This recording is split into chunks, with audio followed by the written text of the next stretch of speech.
Uh, this is an air filter cover, and although an air filter itself occupies only this part, the its cover is all of this, and the PCM is inside, and also there's a tube that comes out of it, so an air flows through the cover actually, and then on this plastic tube there's a MAF/IAT sensor installed, and then the tube attaches to the rubber air hose, which is bent like a knee, and then that hose attaches to the throttle body. Let me show you.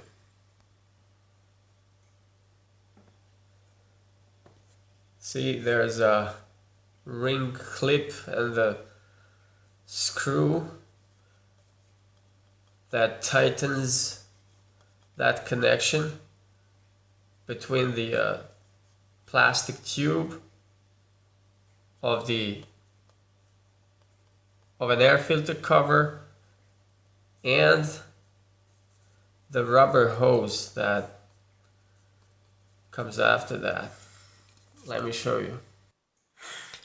Actually, I will not show you because I'm just rambling, and I think that you get the idea. It's easy to undo the clips here, you know. See, there's a clip here and here, 4 clips. They keep this part of the cover pressed on the air filter perimeter.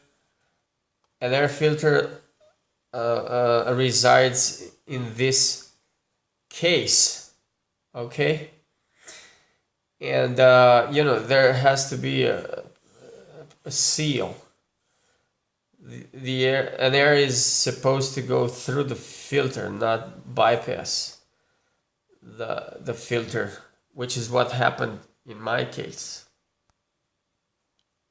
Yeah, look, it wasn't aligned properly,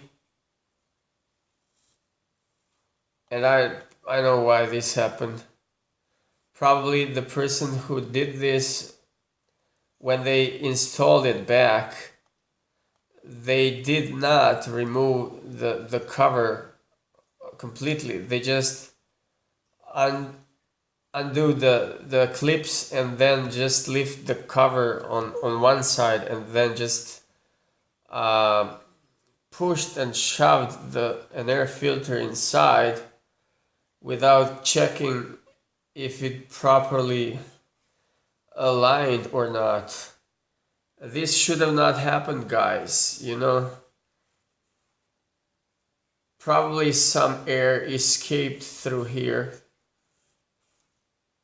and it's like having a hole in your sieve, in your strainer. Look on this side. This is bottom side. I mean, don't get me wrong, I think it can be done. This air hose is made of rubber and it is flexible enough, so it will allow you some, flexibility. You will be able to lift one side of the cover, but there is this connector and then PCM connectors, and then if you really go guerrilla style on it, I don't know, you will damage the connectors. I don't know.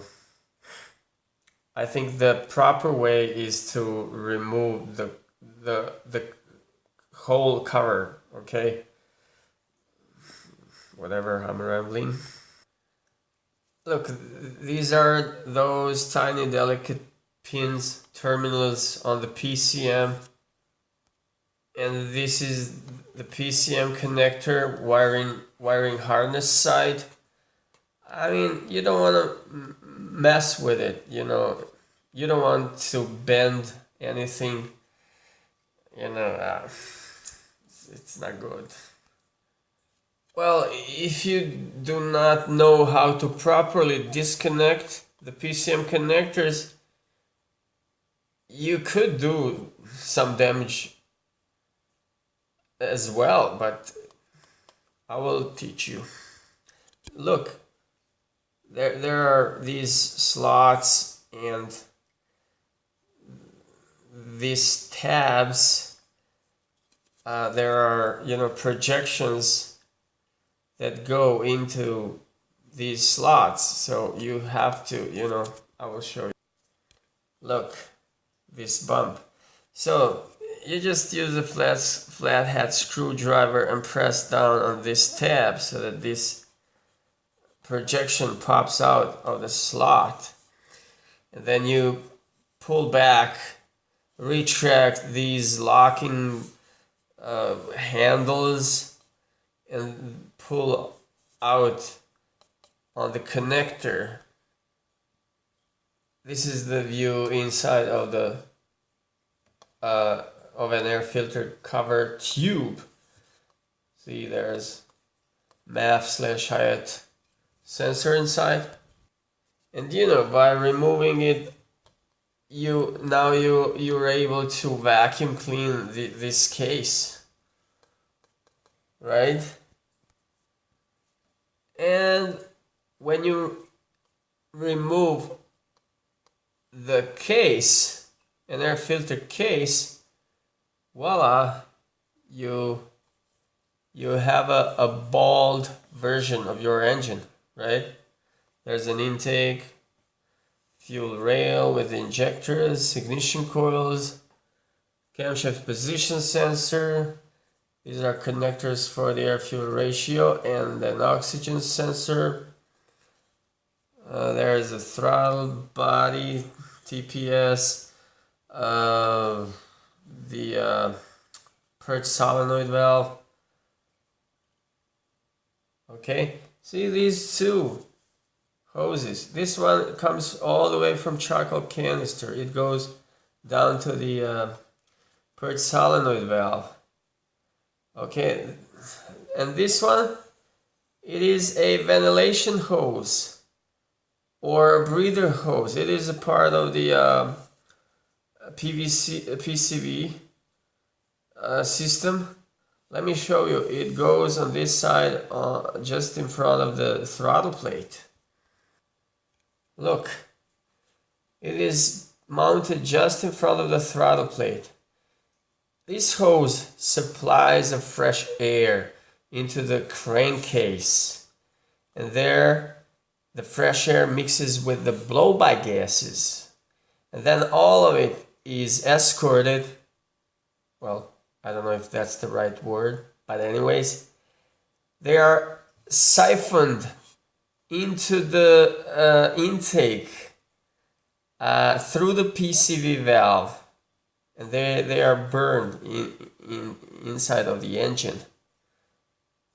Okay, which brings us to the PCV valve that I'm talking about next. Okay, PCV valve comes together with the oil separator.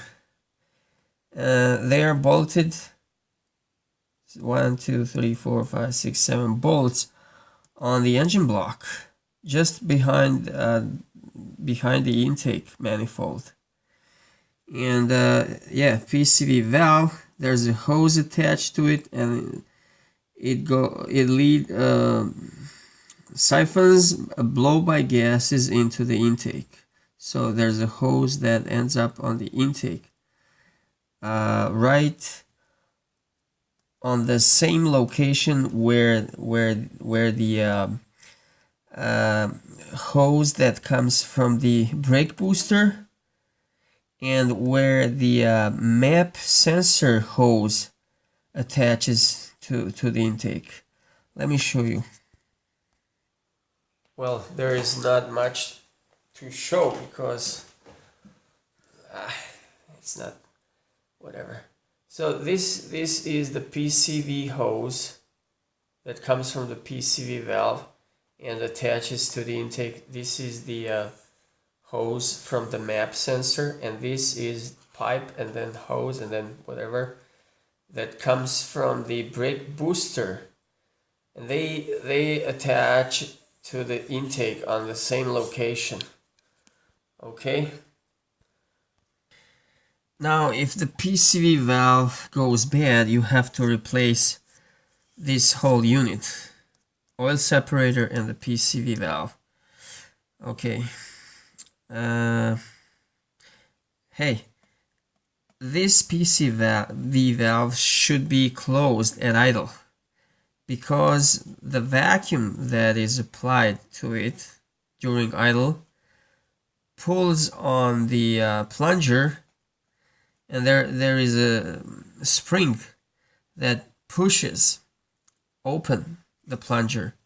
But at idle, the vacuum from the engine, you know, is stronger than the spring force, so it's closed.